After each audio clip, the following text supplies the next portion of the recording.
एक और success story के साथ आज हम चनियोड़ के इलाके में मौजूद हैं।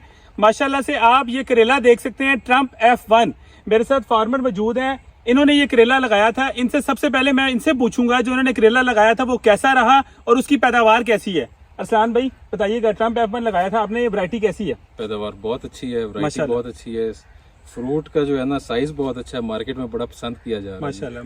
अच्छा, आप जब भी करेला लगाते हैं उसके अंदर सबसे ज्यादा किस चीज को नोट करते हैं? पैदावार को नोट करते हैं? हम उसमें पैदावार को नोट करते हैं और फ्रूट कलर को नोट करते हैं। फ्रूट कलर भी इसका डार्क ग्रीन है और बड़ा मार्केट के अंदर पसंद किया जाता है। आइडियल टेम्परेचर अगर हो तो ये कितनी पैदावार दे सकती है 1 एकड़ के अंदर? 1 एकड़ में हर दूसरे से तीसरे दिन ये तकरीबन 100-125 शॉपर ही उतार सकती है 5 के लिए। माशाल्लाह।